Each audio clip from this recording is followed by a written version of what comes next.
आदरणीय प्रधानमंत्री जी और मंच पर आसीन सारे महानुभाव, भाइयों बहनों, मातृशक्ति और युवाओं,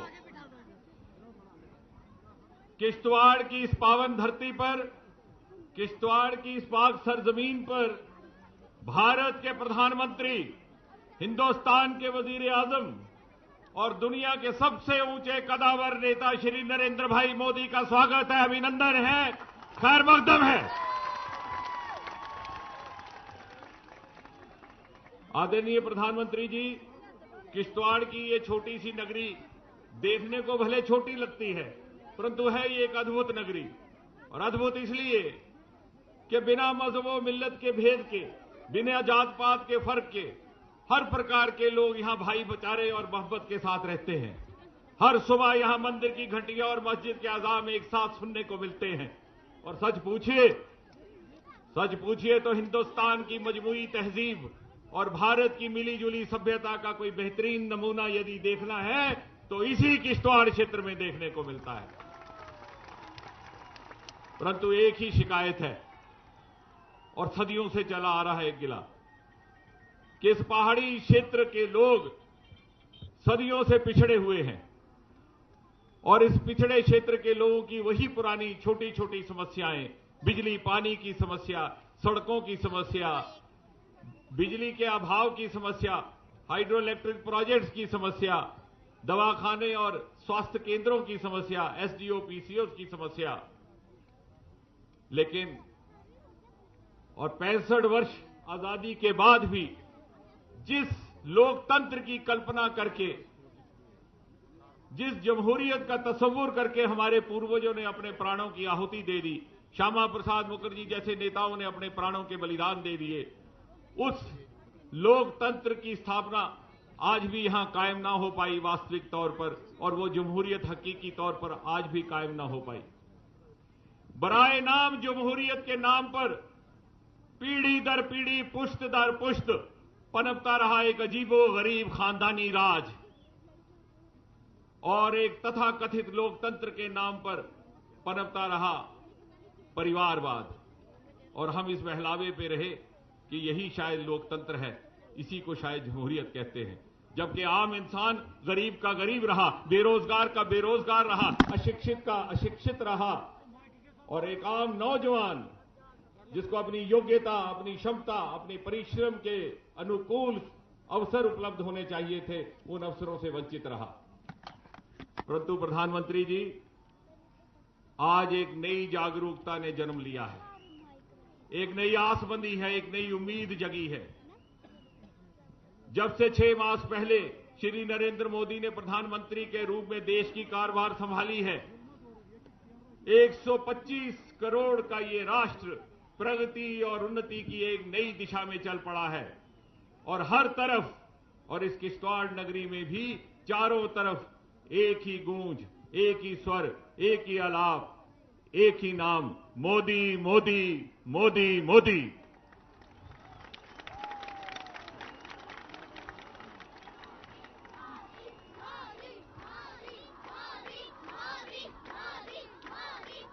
प्रधानमंत्री जी, हम पहाड़ी लोग भोले भाले अवश्य हैं, सीधे साधे भी हैं, परंतु इतनी समझ अब अवश्य आ गई है कि यदि यहां पर वास्तविक लोकतंत्र की स्थापना करनी है और परिवारवाद से मुक्त सुशासन की स्थापना करती है, यदि भ्रष्टाचार और भाई भतीजेवाद से मुक्ति प्राप्त करनी है, तो मात्र एक ही विकल्प है और उसका नाम है भारतीय जनता पार्टी।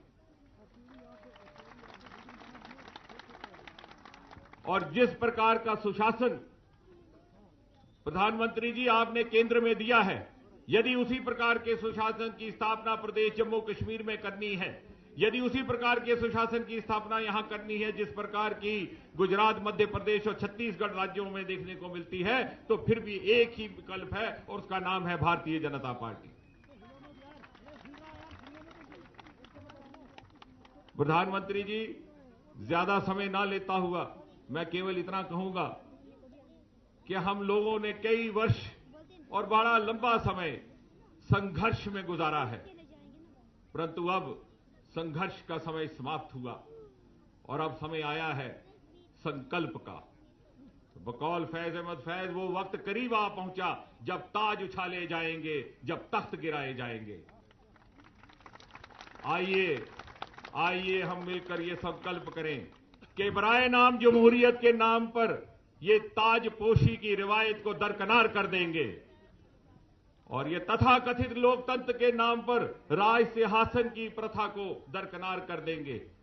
और आइए संकल्प करें कि श्री नरेंद्र मोदी की उंगली पकड़ करके निकल पड़ेंगे एक नई शहर की तलाश में, एक नई सुबह की तलाश में, एक नए भविष्य की तलाश में। जय हिंद, जय भारत। इन्हीं चंद एक शब्दों के साथ मैं आमंत्रित करता हूं भारत के प्रधानमंत्री और हम सबके हर दिल अजीज नेता आदरणीय श्री नरेंद्र मोदी जी।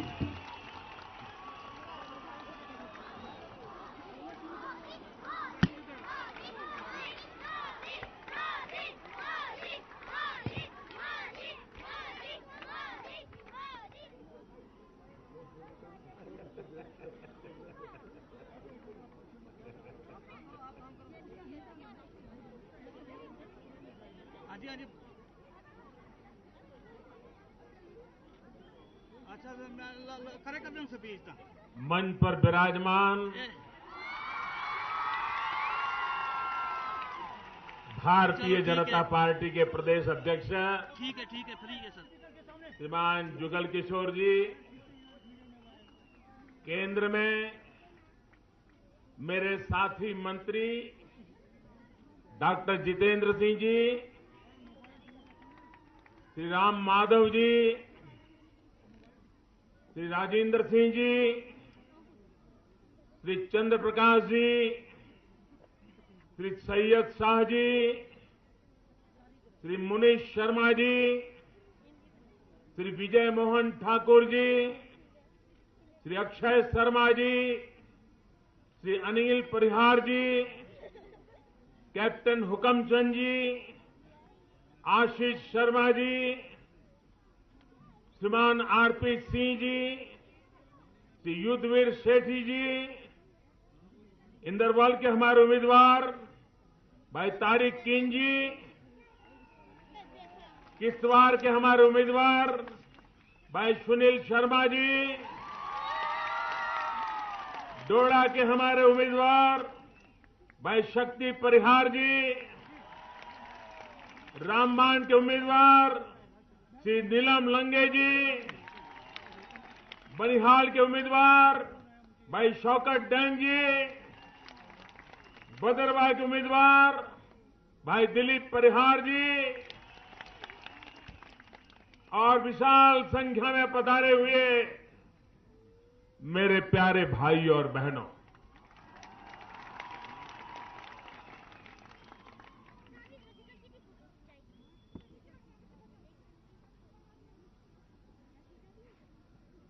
लोगों को आश्चर्य होता है कि मोदी को कश्मीर में इतना लगाव किस बात का है।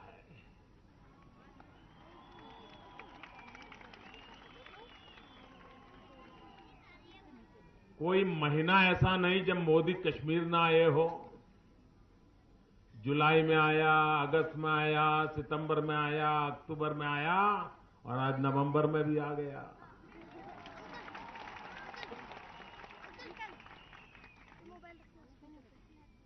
मेरा कश्मीर के साथ लगाव है, दिली लगाव है।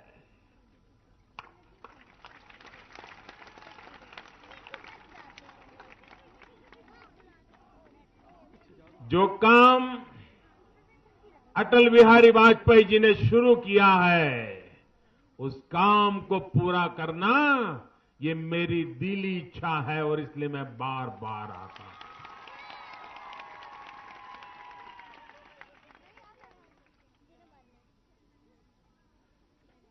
वो जमहूरियत, वो इंसानियत, वो कश्मीरियत, अटल जी के उन शब्दों ने हर कश्मीरी के दिल में जगह बना ली। हर कश्मीरी नौजवान के मन में आशा जगा दी और हर एक को लगने लगा कि अब सपने पूरे होना संभव है। लेकिन पिछले 10 साल में क्या हालत हो गए हमारे कश्मीर का। भाइयों बहनों, मुझे विकास पर चर्चा करनी है। मैं मेरा एक अनुभव बता करके आगे बढ़ना चाहता हूं। और आदमी अनुभव से बहुत कुछ सीखता है। मैं गुजरात में नया मुख्यमंत्री बना था। पाकिस्तान की सीमा पर हमारा कच्छ जिला है, बिल्कुल एक प्रकार से सटा हुआ है। मैं जब वहां गया तो वहां के कुछ बुद्धिजीवी लोग मुझे मिलने आए। उन्होंने कहा, साहब बहुत साल हो गए, यहां जो भी दल के नेता आते हैं, जो भी राजनेता आते हैं, जो भी बुद्धिमान लोग आते हैं, हर कोई एक ही भाषण सुनाते हैं हमें कि देखिए पाकिस्तान पड़ोस में है, बड़ा खतरा है, डिकना है, फलाना है।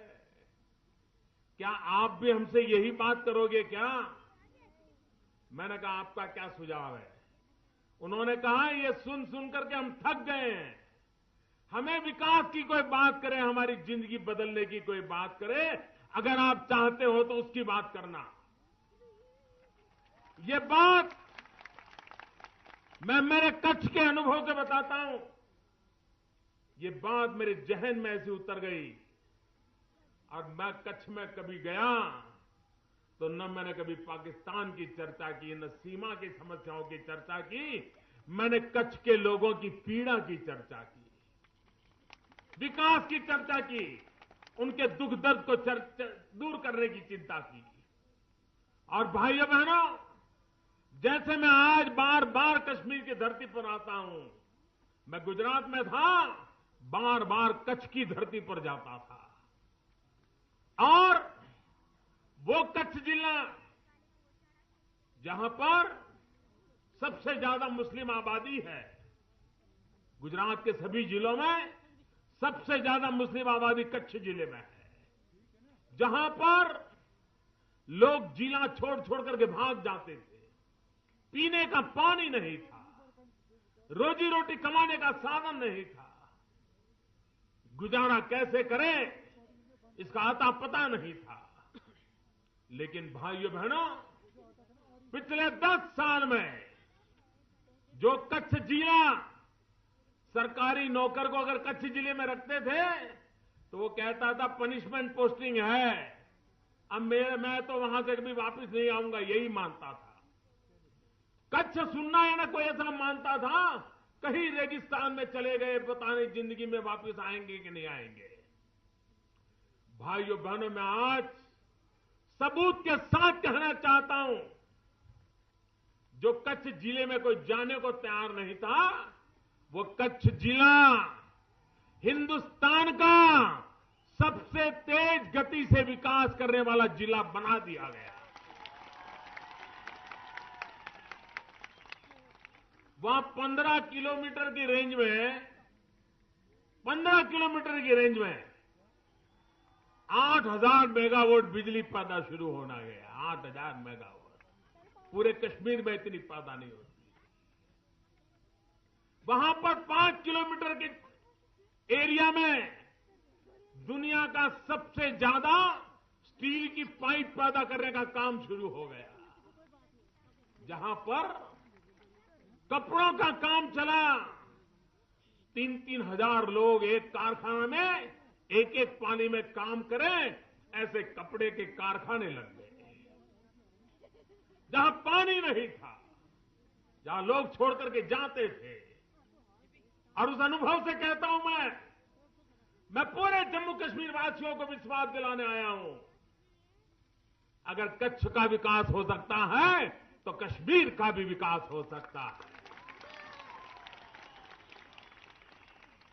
वहां से अगर बेरोजगारी जा सकती है तो यहां से भी बेरोजगारी जा सकती है। बहुत हो चुका भाइयों बहनों। कब तक हमारे युवा पीढ़ी को हम तबाह होते देखेंगे, रोजगार के लिए भटकते हुए देखेंगे। आज हमारे कश्मीर के नौजवान को रोजगार चाहिए।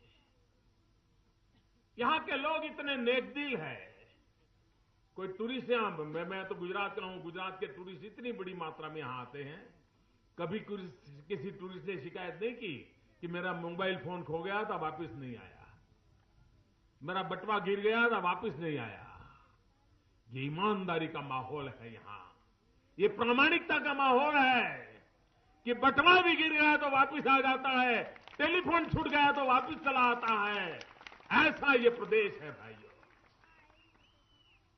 इस प्रदेश की ताकत है, उस ताकत के भरोसे ही इस प्रदेश को आगे ले जाना है। बर्बाद किसने किया? 50 साल से आपने जम्मू कश्मीर किसके हवाले किया है? क्या पाया आप लोगों ने? जरा सवाल तो पूछिए उन लोगों को। क्या 2 परिवार ही इस कश्मीर पर राज करेंगे क्या?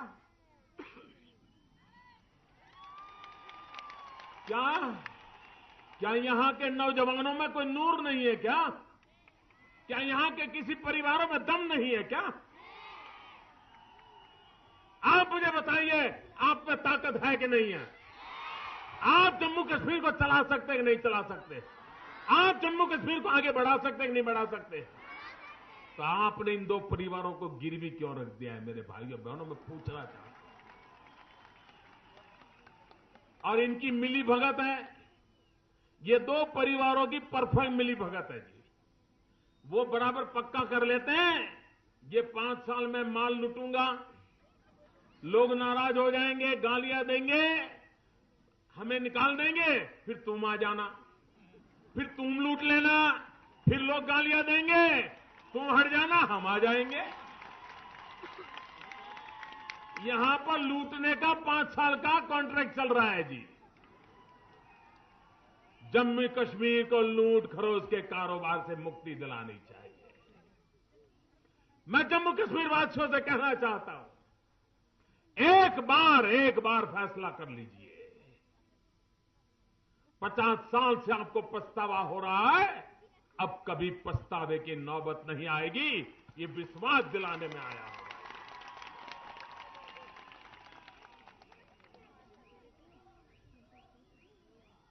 मैं प्रधानमंत्री बनकर के बार बार यहां आया हूं, और जब भी आया हूं मैं विकास की बात लेकर के आया हूं, विकास के काम को लेकर के आया हूं। या तो मैं आया हूं आपके आंसू पोंछने के लिए आया हूं। जब मेरा श्रीनगर पानी में डूब रहा था, जम्मू पानी की आफत में था, मैं आपके दुख दर्द को बांटने के लिए एक पल का विलंब किए बिना चला आया था। दिवाली अपनों के बीच मनाने का मन किसको नहीं होता है? अपने यार दोस्त रिश्तेदारों के बीच मनाने का मन किसको नहीं करता है? लेकिन मैं दिवाली छोड़ करके आपके बीच चला आया था। क्यों? क्योंकि आपके दुख दर्द मेरे दुख दर्द।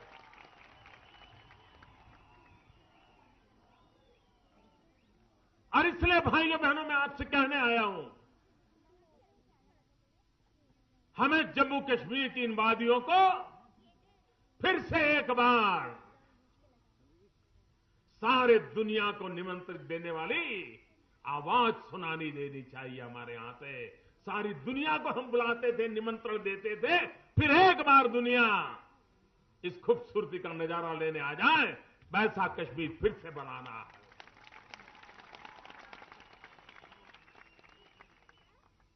हमारी फिल्म इंडस्ट्री कश्मीर के पीछे पागल हुआ करती थी। कोई फिल्म ऐसी नहीं हो कि जिसमें कश्मीर का शूटिंग न हो तो फिल्म चलती नहीं थी। वो यहां से चले गए, न्यूजीलैंड चले गए और देशों में चले गए। मुझे उन्हें वापस लाना है। इन वादियों में फिर से शूटिंग होना चाहिए। दुनिया को इसका नजारा देखने को मिलना चाहिए। यहां के नौजवानों को रोजगार मिलना चाहिए। भाइयों बहनों, आप मुझे बताइए, चुनाव यहां पास है कि नहीं है? पास है कि नहीं है? आपको पीने का पानी मिलता है क्या? मुझे बताइए, कौन जिम्मेवार? कौन जिम्मेवार? आप मुझे बताइए। परमात्मा ने तो हमें, अल्लाह ताला ने तो हमें चिनाब दी, लेकिन सरकारों ने हमारा पानी छीन लिया है भाई। और इसलिए मैं कहता हूं, विकास के बिना कोई चारा नहीं है। इस इलाके को बिजली चाहिए, पानी चाहिए। आप मुझे बताइए, क्या भूतकाल में ये सर्वे नहीं हुई है क्या? इसी क्षेत्र में, चाहे रामबन हो, किश्तवाड़ हो, बनिहाल हो, इस पूरे क्षेत्र में क्या 20,000 मेगावाट बिजली पैदा होने की संभावना की रिपोर्ट सरकारों के पास है कि नहीं है? अगर ये 20,000 मेगावाट बिजली पैदा हुई होती तो पूरे हिंदुस्तान में उजाला होता कि नहीं होता? भाइयों बहनों, अकेले जम्मू कश्मीर की ताकत इतनी है, अकेले जम्मू कश्मीर की ताकत इतनी है कि पूरे हिंदुस्तान का अंधेरा मिटा सके, पूरे हिंदुस्तान का अंधेरा मिटा। हम भूटान जाते हैं, नेपाल जाते हैं, हाइड्रो बिजली प्रोजेक्ट के लिए वहां जाते हैं, लेकिन जम्मू कश्मीर, जहां पर कागज में सारी चीजें तैयार पड़ी हैं, उसे किसी को देखने की फुर्सत नहीं है। मुझे ये स्थिति बदलनी है भाइयों, मुझे स्थिति बदलनी है। आप मुझे बताइए, यहां के लोगों को पीने का शुद्ध पानी मिलना चाहिए कि नहीं मिलना चाहिए? आपकी चिनाब तो यहां से 1.5-2 किलोमीटर दूरी पर है, आपको पानी नहीं पहुंच रहा। मैं फिर एक बार मेरा उदाहरण गुजरात का देना चाहता हूं जी। हमारे यहां नर्मदा नदी मध्य प्रदेश के किनारे पर है। गुजरात में बारिश बहुत कम होती थी, अभी भी कम होती है, बहुत बड़ा रेगिस्तान है, पीने का पानी नहीं था। हमारे यहां कच्छ में तो ऊंट से पानी लाया जाता था, ये हाल थे। हमने पाइपलाइन लगाई और नर्मदा का शुद्ध पानी 9,000 गांव में पहुंचाया, 9,000 गांव में। और पाइप की साइज क्या है, आप कल्पना कर सकते हैं कितनी बड़ी साइज की पाइप लगाई होगी? पाइप की साइज इतनी बड़ी है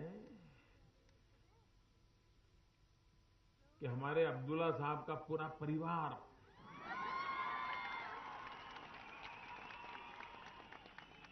कार में बैठ करके उस पाइप में कार चला सकता है।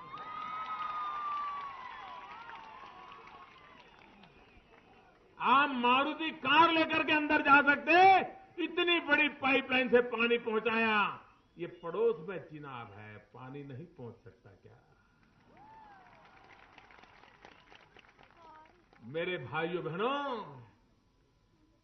अगर दिल में ये आग हो कि मेरे कश्मीर के भाइयों बहनों की हालत मुझे सुधारनी है, तो स्थितियां बदली जा सकती हैं। झूठे वादे करने से नहीं बदली जा सकती। मैं कश्मीर की धरती पर वादे करने लिए नहीं, विश्वास दिलाने के लिए आया हूं। और इसलिए मेरे भाइयों बहनों, लोकसभा चुनाव में आपने हम पर भरोसा किया है। हमने एक के बाद एक निर्णय किए। मैं हर बार कश्मीर में कोई न कोई नई योजना लेकर के आया, चाहे पश्मीना की चिंता करनी हो, चाहे तो हमारे केसर की चिंता करनी हो, मैं हर बार नई योजनाएं लेकर के आया। यहां संकट आया तो मैं सीधा यहां पहुंच गया। यहां की सरकार को अंदाज नहीं था कि कितना नुकसान हुआ है, और जब मैंने पहले दिन आकर के 1000 करोड़ रुपए की घोषणा की तो यहां की सरकार परेशान थी कि इतने सारे रुपये कैसे कर दिया वो प्रधानमंत्री ने घोषणा। पहले दिन उनको आश्चर्य हुआ था। भाइयों बहनों, पैसों की कभी कमी पड़ी नहीं है, पैसों की कभी कमी पड़ेगी नहीं, लेकिन पानी कितना ही क्यों ना आता हो, लेकिन बाल्टी में ही अगर छेद हो तो बाल्टी कहां से भरेगी।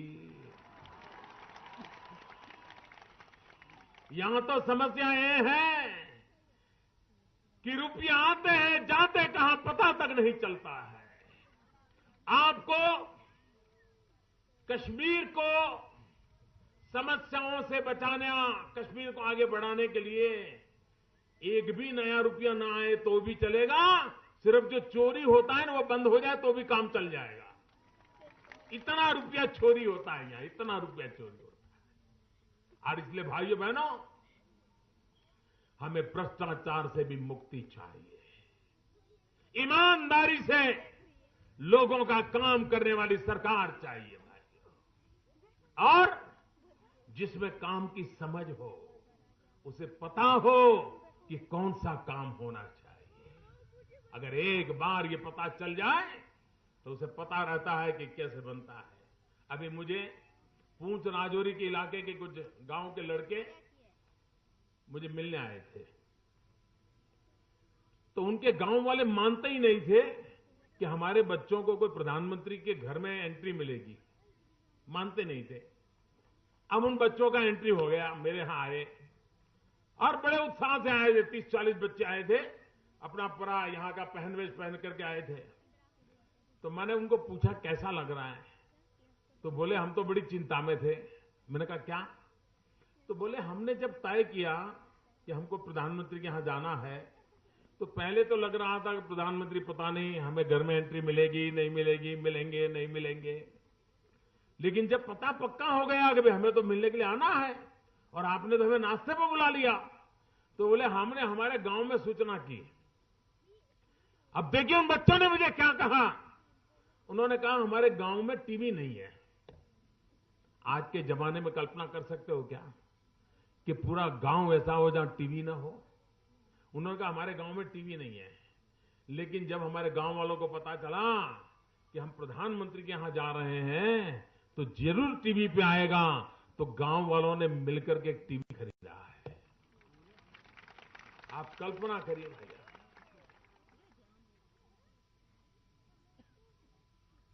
मेरे कश्मीर के बच्चे के दिल में क्या भावनाएं पड़ी है, वो क्या चाहता है, कोई तो समझो उसको।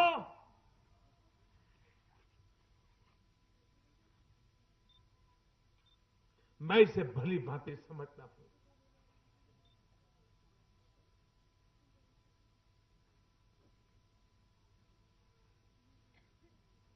मैं उनकी दिल की आवाज को समझता हूं, मैं उनकी आशा आकांक्षाओं को समझता हूं, और इसलिए जो बीत गई सो बीत गई। अब नई पीढ़ी की जिंदगी बनाने का फैसला करना है।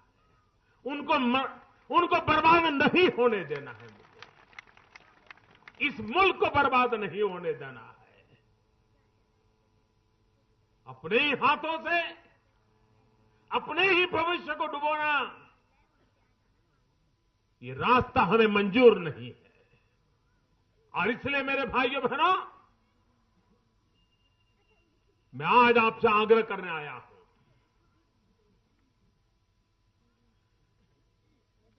राजनीति को संप्रदाय से मत जोड़िए। कश्मीरी कश्मीरी होता है, वो मंदिर में जाता है, मस्जिद में जाता है, गुरुद्वारे में जाता है, वो उसकी अपनी बात है। हमारे लिए तो वो कश्मीरी है, मेरा अपना है, उसका भाग्य बदलना ही हमारा काम है, यह हमारा सपना है। और इसलिए मेरे भाइयों बहनों, बिना भेदभाव के, और हमारा तो मंत्र है सबका साथ सबका विकास। आजकल तो अमेरिका में भी मैं जब गया तो वे भी कोशिश करते थे मोदी को बोलना बदला सबका साथ सबका विकास बोलना। वो भी सीख करके बराबर बोल रहे थे। सबको लग रहा है हर एक का साथ चाहिए और हर एक के लिए विकास चाहिए। नौजवान के लिए रोजगार चाहिए, शिक्षा चाहिए, आरोग्य की सुविधा चाहिए। कोई कल्पना कर सकता है ऐसे ठंडे माहौल में इतनी बड़ी जनसभा? हाँ जी सर। कोई कल्पना नहीं कर सकता है मित्रों। किसी राजनीतिक दल ने इतनी बड़ी सभा पिछले 25 साल में नहीं देखी होगी इस धरती पर, मैं कहता हूं। हाँ? मुझे कह रहे हैं आजादी के बाद पहली बार ये हवा का बदला हुआ रूप है भाइयों, ये हवा का बदला हुआ रूप है। लोगों को विकास चाहिए, लोगों को अपने बच्चों का भविष्य चाहिए और इसके लिए हम प्रतिबद्ध हैं। इंफ्रास्ट्रक्चर चाहिए, बिजली चाहिए, पानी चाहिए, स्कूल चाहिए, अस्पताल चाहिए, रोड चाहिए, क्यों न मिले। और इसी काम के लिए मैंने ठानी हुई है विकास विकास विकास, यही मेरा मंत्र है भाइयों। आज पूरी दुनिया में सबसे तेज गति से कोई अगर व्यवसाय विकसित हो रहा है तो वो है टूरिज्म। पूरी दुनिया में टूरिज्म बहुत तेजी से बढ़ रहा है। एक हम ही जम्मू कश्मीर के लोग हैं कि जहां हमारा टूरिज्म डूबता चला गया। भाइयों बहनों, आज अगर हम टूरिज्म में आगे होते तो हिंदुस्तान का सबसे धनी ये राज्य होता, हिंदुस्तान का सबसे धनी राज्य होता। आपके यहां लोगों का आना का तांता लगा रहता और लोग आते डॉलर पाउंड यहां लगा करके जाते, यहां रुपयों का ढेर हो जाता। भाइयों, मुझे फिर से उस स्थिति को लाना है, विश्व को फिर से बुलाना है, सारी दुनिया को कश्मीर का नजारा दिखाना है, आपके बलबूते पर दिखाना है, आपकी ताकत के बलबूते पर दिखाना है। और इसलिए भाइयों बहनों, राजनीतिक दृष्टि से आपके पड़ोस में हम जम्मू कश्मीर से निकले तो पंजाब पार करते ही हरियाणा आ जाता है। हरियाणा की जनता ने भी बड़ा महत्वपूर्ण फैसला कर लिया, वरना वहां भी क्या था, 2 परिवार थे। कभी ये परिवार 5 साल लूटता था, फिर ये परिवार 5 साल लूटता था, फिर ये परिवार 5 साल लूटता था, फिर ये। इस बार दोनों को लोगों ने निकाल दिया और हमें मौका दे दिया। जम्मू कश्मीर के लोग, अगर आप इनको सजा नहीं करोगे तो उनकी आदत नहीं सुधरेगी, मैं बताता हूं जी। वो वैसे ही रहेंगे और पहले से ज्यादा ताकत से पाप करेंगे। और इसलिए बिना कोई गलती किए पूर्ण बहुमत के साथ भारतीय जनता पार्टी की सरकार बनाई आप। और मेरे शब्दों पे भरोसा कीजिए, वाजपेयी जी ने जम्मू कश्मीर के लिए जो सपना देखा था, मोदी अपनी ताकत लगा देगा, इसको पूरा करके रहेगा।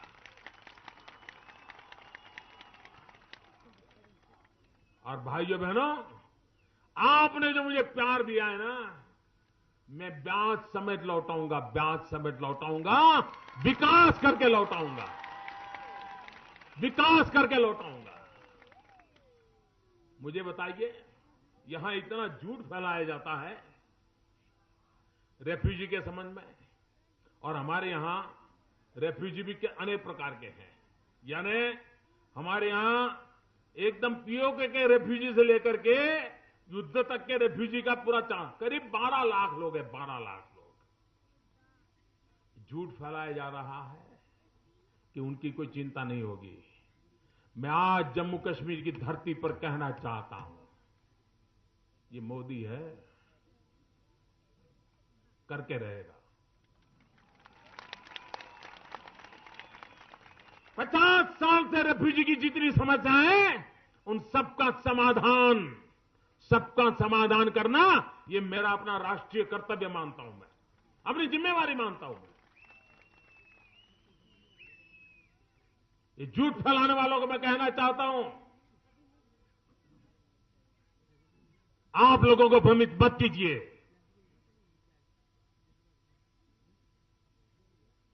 इस देश के लिए जीने मरने वालों के लिए ये देश सब कुछ करने के लिए तैयार है। इसमें हम कभी कोताही नहीं बरतेंगे। जिन परिवारों ने अपने स्वजन खोए हैं, उन परिवार के बच्चों को रोजगार मिलना चाहिए। ये जिम्मा हम उठाने वाले हैं।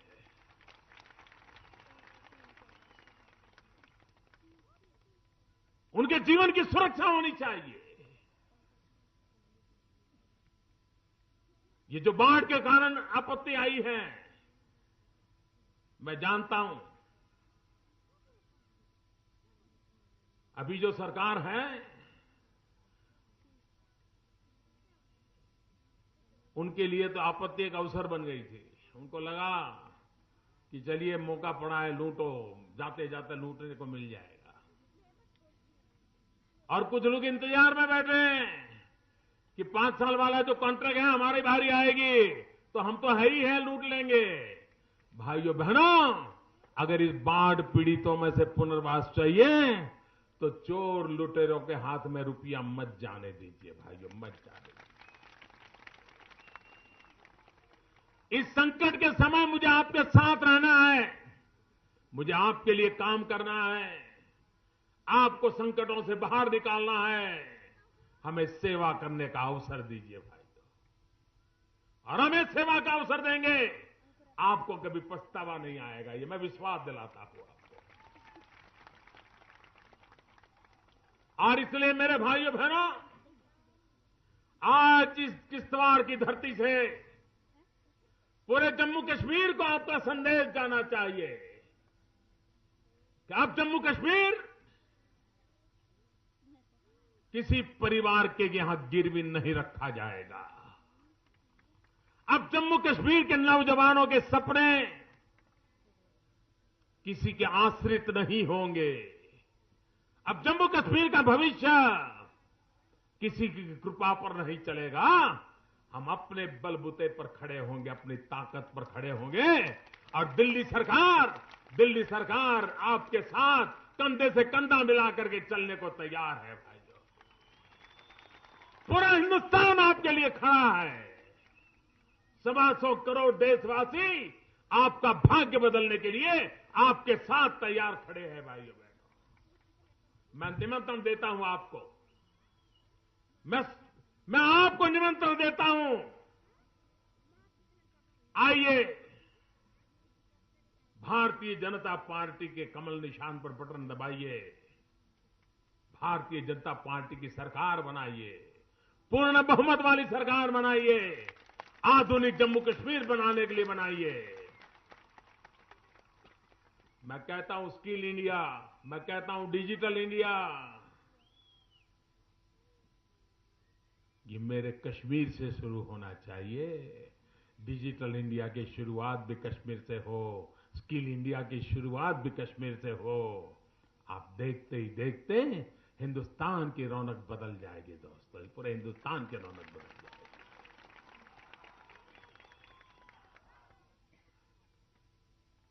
ठंड की मौसम है, बर्फबारी भी शुरू हो जाएगी, लेकिन उसके बावजूद भी भारी मात्रा में मतदान करें, कमल निशान पर बटन दबाएं, भारतीय जनता पार्टी को विजयी बनाएं। ये मेरे साथी आपकी सेवा करने में कोई कोताही नहीं बरतेंगे। और मैं तो आपका प्रधान सेवक हमेशा हमेशा मौजूद हूं। मैं आपका प्रधान सेवक हमेशा हमेशा मौजूद हूं। दोनों मुट्ठी बंद करके पूरी ताकत से मेरे साथ बोलिए, भारत माता की। ताकत इतनी लगाइए पूरी घाटी में आवाज पहुंचनी चाहिए।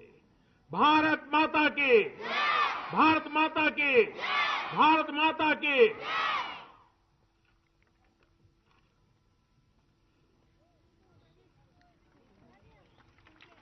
हाँ जी सर।